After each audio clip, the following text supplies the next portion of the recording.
So what we're going to do next is really read the file. So we're going to get that button to work. So I'm going to double click on it, and it's got that view file button click. So if that's clicked, that's the action listener there, and it's the event handler. So what we're going to do now is to really code that. So the way it's going to work is we need to clear. What I'm going to do is, as soon as it reads the file in, I want it to clear. If there's already a file that was read previously, I want it to clear that form by default. So the way I'm going to do it is I'm going to say file file view box, file view box, and I'm going to say clear if it isn't already clear. And then what I'll do is I'll create an instance of the class we've just created previously. I'm going to call it C1, so I'm just give it any name. It could be X1, it could be anything you want to call it. I'm going to call it C1. And then now what I'm going to do, I could do it in one line, but I'm going to do it in 2 lines. C1 equals, you know what, I'll tell you something better. We'll do a quick test first before we get started to see if actually the file box, the file name's actually been inserted, or we've actually read the file. And if there isn't any file that's being read, so why would we continue? So we'll do another check. Although we have this try and catch in the class that we created, we're going to do just a quick test, and maybe to inform the user if there's any errors. So I'm going to say if the file name box this time, file name box dot text. Again, we do that, and we'll do another quick test. And if it's empty, then what we want to do, we want to actually inform the user somehow.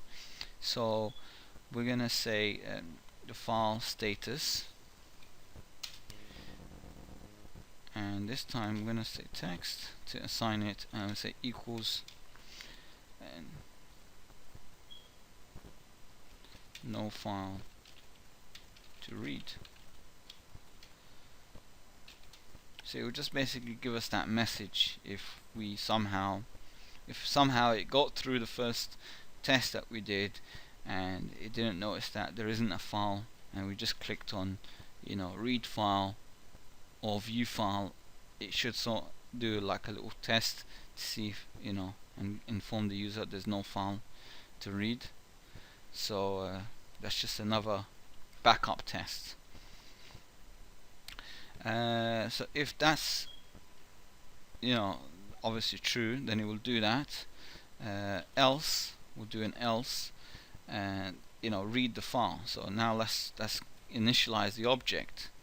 So C1 equals new calc, and we're going to pass the file name. So whatever file name it is, we want to pass it. And the way we're going to do that is we need to read the file name that's actually inside that field. So the file name box, and to access it, we're going to put .text, and to read that in, we need to read it as a string. So it needs to be read as a string. So it could be a long word, or a complete path of where the file is located. So it's a relative path, or sorry, an absolute path.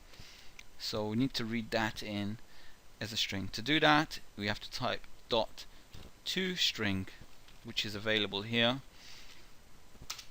So that will give us a string representation, and we'll close the bracket, and that should work. Or did I miss something else? Oh look, I missed something, because toString is actually a method, so you have to put these brackets there. There we go, it's no errors. So we know that should work. Next, what we need to do is somehow read the show file or show lines, or we need to read that in somehow.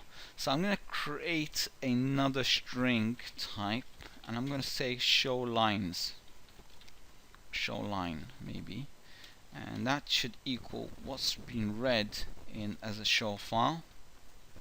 So whatever value or the array that got returned to us in show file. If you remember what show file is, let's have a quick look at what that is again. So show file is this. It's basically returning the value that's stored in line. And what is line? If we go back up to the top, line is here. Line is basically splitting up a collection of lines that was stored and is dividing it up by every time there's a return and a new line in the file. It would actually store it as an element. So this is an array of lines, like I mentioned before, and here all we're doing is we're just passing it along. Okay, so that should be clear now. What else have we got?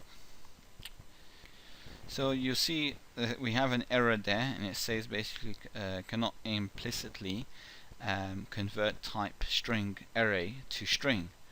So that's obviously, these are two different types, so we need to correct that. So that show line is going to be another array. Just to make it clear, I don't really need to do this part because what we could do, we could just use this as it is.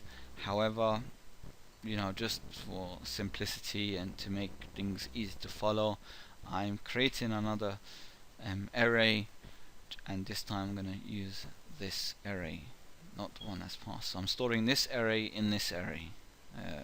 It's a long process, waste of line in the code. However, once you become advanced in programming, you can get rid of this completely, and continue just using this part later on.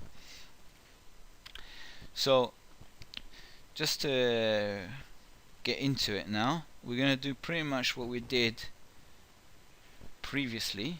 We're going to use a for loop again, and this time it's going to basically read the lines one by one and insert it in sequence on the actual inside the text box.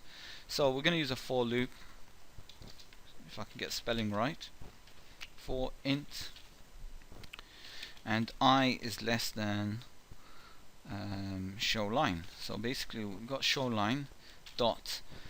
Now we need to know the length of how many elements is inside that array. The way to do that is you put a dot length, and that will give us the size of the array itself, and we increment the loop like so.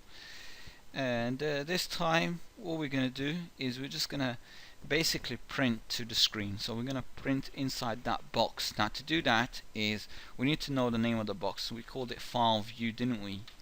File view box. And if I click dot, and this time instead of saying text, because we don't want it to rewrite every time, we're going to say append text, and that will basically add to the previous text that was entered, rather than just printing or replacing the existing text with a new text.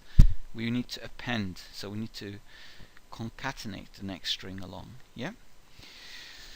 So what are we going to add in the next string?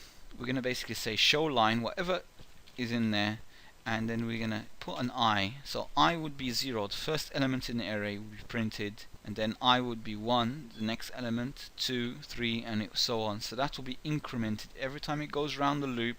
That I would be incremented.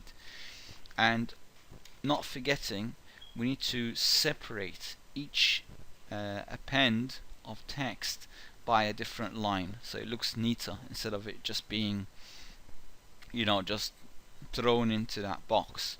We need to format it in a certain way. So the way I'm going to format it is I'm going to start a new line every time we end a line, and that's pretty much it really. I think we are ready to do a little test to see if it will actually work or not. So I'll save that, and this time we're going to say start. Let's see if that runs. Okay, we have an error, so we need to know what the error is. It says unassigned local variable C1. Basically, had a little problem with. Let's delete that part.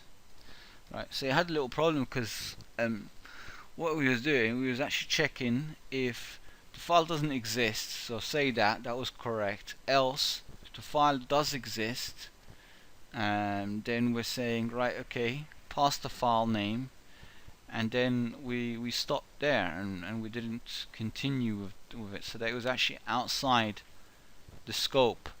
So we had to include it in the scope, so I put these curly braces. So basically we want it to perform all this as one block, and not just that one line and ignore the rest, or just do that and then do this. So if the file doesn't exist, then it would cause a little problem, because then now it's trying to read the file, and we already identified that it didn't really exist, it was never added. So now with a bit of luck it should run this time. So if I click on start, okay, and so now we have the application running.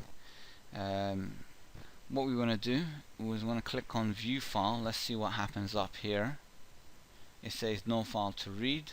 If I click on add file, it says you did not add a file.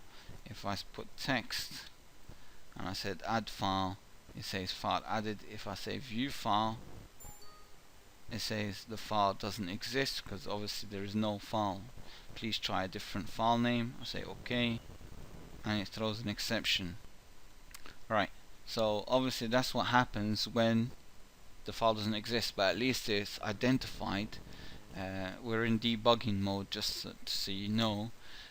So we've identified that there is a little problem, and we've also identified that what would happen if the file doesn't exist. So what we're going to do, we're going to create a file.